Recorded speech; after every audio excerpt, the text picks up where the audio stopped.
Chess fans, in this video we will look at the active defense in a rook and pawn ending. In this example here, the weaker side, black, cannot reach the Philidor defense position anymore. If you remember, the Philidor would happen if black manages to control the 6th rank with the rook, so that the king cannot move on the 6th rank. And no matter what white does, the rook would just stay on the 6th rank, blocking the way for the king, so that the only way for white to advance at some point to make progress would be to advance the pawn, and then black drops back and gives rear checks. This is the Philidor method, but in this position here, black cannot reach this defense because, for example, white would be able to move onto the 6th rank with his king here. And the black rook cannot move here in this example because the pawn would simply win it. Okay, in a situation like this, it's important to see where is the pawn. And this is a bishop pawn. And for the bishop and the central pawns, we can employ the active defense. And the active defense has a few steps. And the first step is that the rook drops back and takes a position behind the pawn. And the idea is that if white tries to advance this pawn, now the white king cannot move here to advance the pawn because the rook would be able to take the pawn. So the rook positions itself behind the pawn and thereby blocks the advance of the pawn.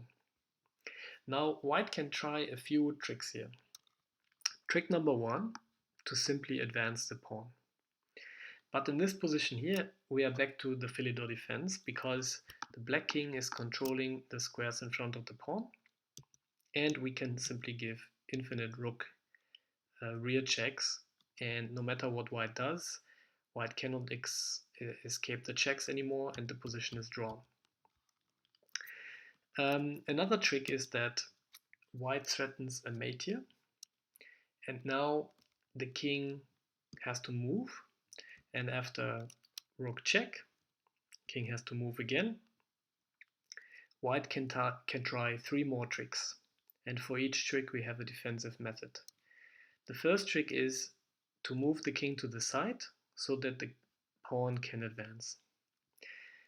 If white tries this, the king can step closer and control the square in front of the pawn, so that if the pawn moves now, the rook and the king coordinate to win the pawn.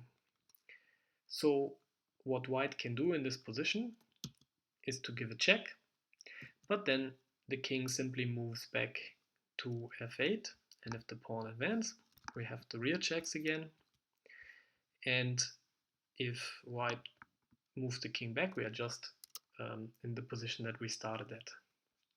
Black will move again here, and white cannot make any progress because, for example, if the king moves here, the rook is ready to take the pawn.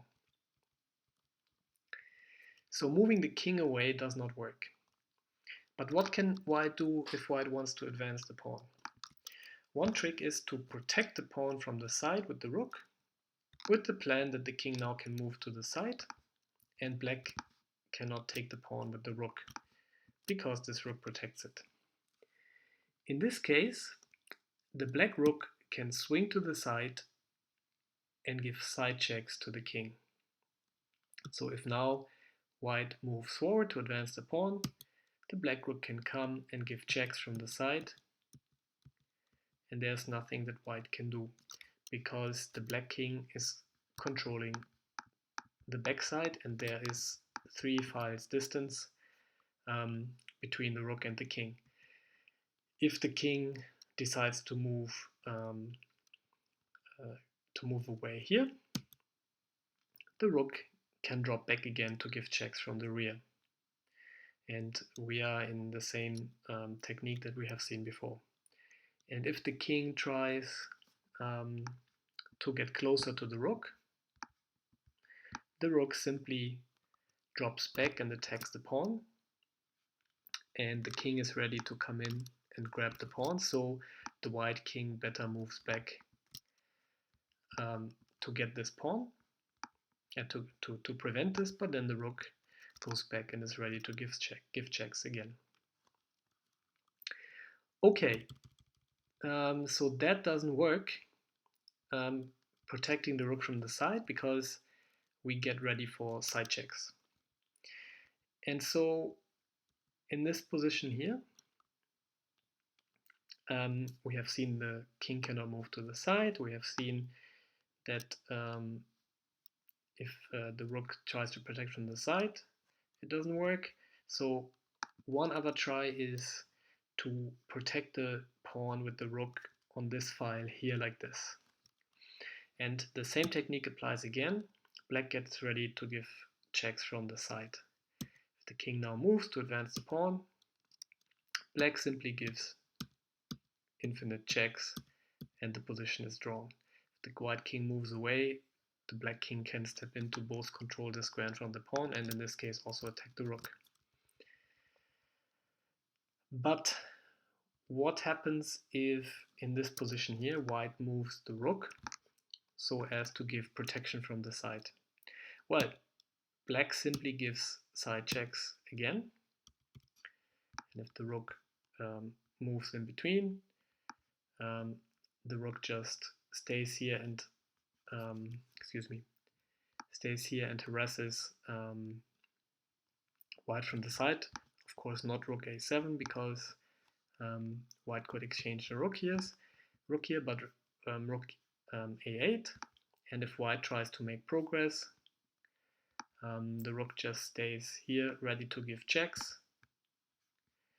And if white wants to make any progress, the king has to move to the side and black can give side checks again. So, and if the king moves down and the rook gives side checks and white tries to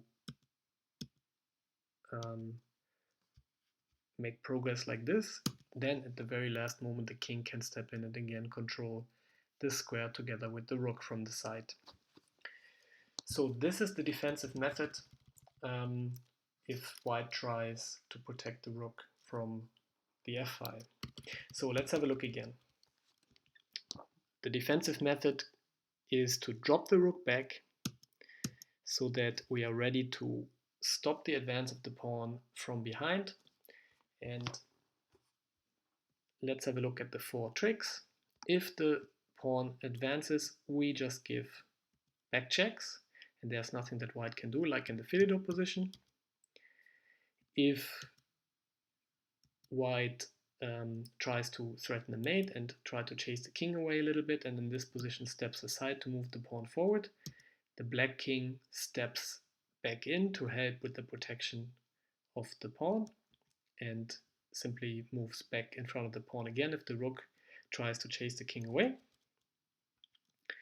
And if white tries to protect the pawn from the side, we give side checks and white cannot advance.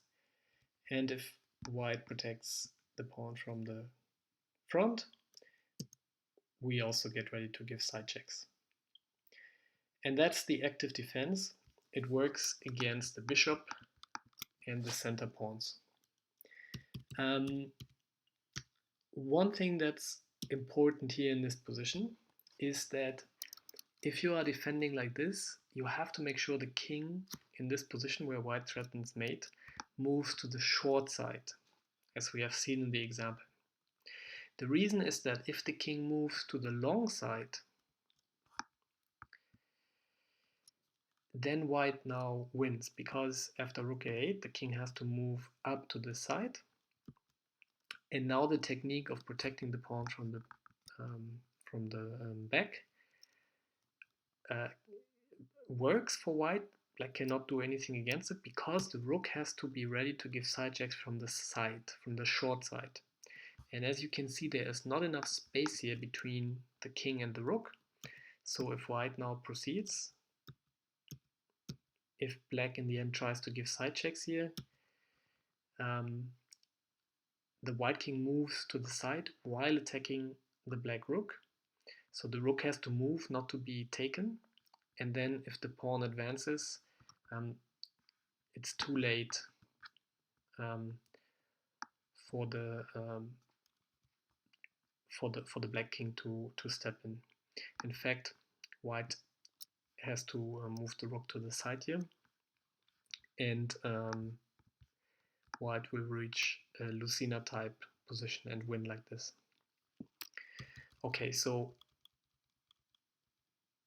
in this position here, make sure the king moves to the short side, not the long side, so that when the king moves to the short side, the long side is available for the rook to give side checks. Okay, thanks a lot for watching. If you like this video, subscribe to the channel and get an update from YouTube when a new video comes up. Thanks a lot.